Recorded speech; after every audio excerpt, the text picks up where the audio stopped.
السلام عليكم ورحمة الله تعالى وبركاته. مرحبا بكم الاخوان والاخوات في هذا الفيديو جديد. هذا الفيديو اللي غنديرو فيه واحد التركيله في الاعلام الكرغولي في الصفحات الالكترونيه ديال الاعلام الكرغولي. هذا الاعلام هذا اللي بارك غير الكذوب الكذوب الكذوب الكذوب هذه الايام هذه على المغرب. المخزن كذا، المخزن هازم، الاكلات الجزائريه تتصدر الاكلات الافريقيه، كذا كذا كذا كذا كذا كذا كذا، بالكين غير الكذوب.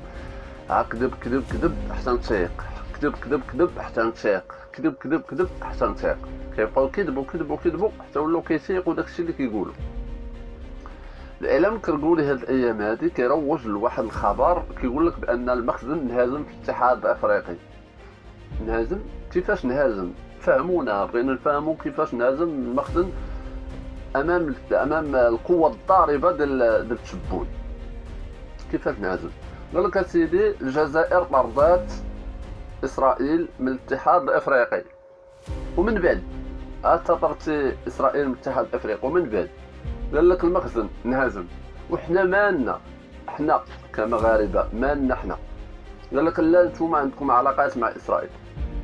هيا كاين علاقات مع اسرائيل، ومن بعد راه كاع الدول عندنا معهم علاقات، ماشي غير مع اسرائيل. ولا واش انت مع دوله اخرى، مواجه مع دوله اخرى، يعني في مواجهه مع دوله اخرى وربحتيها او ما ربحتيهاش كتسبها في المغرب؟ راه ما يمكنش. راه الحماق هذا كتدخلوه ريوسكم الكبرانات.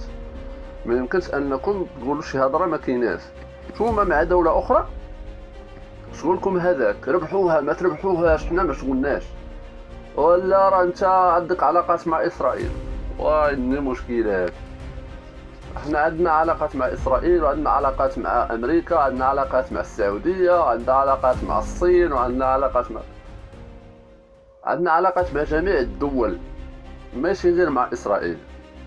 ولا ربحتي انت اسرائيل يعني كدوله ربحتيها في الاتحاد الافريقي، او انها ما استطاعتش انها تدخل الاتحاد الافريقي كعضو او كمراقب، شغلك هذاك. حنا ما عندنا حتى شي علاقه، سواء صوتنا ضد اسرائيل او سواء صوتنا مع اسرائيل، ما عندنا حتى شي علاقه. انت واسرائيل ديالك، انت واسرائيل ديالك هزمتيها، انت شغلك هذاك. ما هزمتيهاش شغلك هذاك. حنا ما لنا دخلنا في هذه الامور هذه وفي هذه الشبوقات. ولا انت عندك علاقات.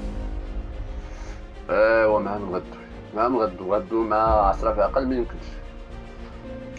هذا هو الخبر الاساسي اللي كيروجوا ليه الكراكله او الاعلام الكرغولي.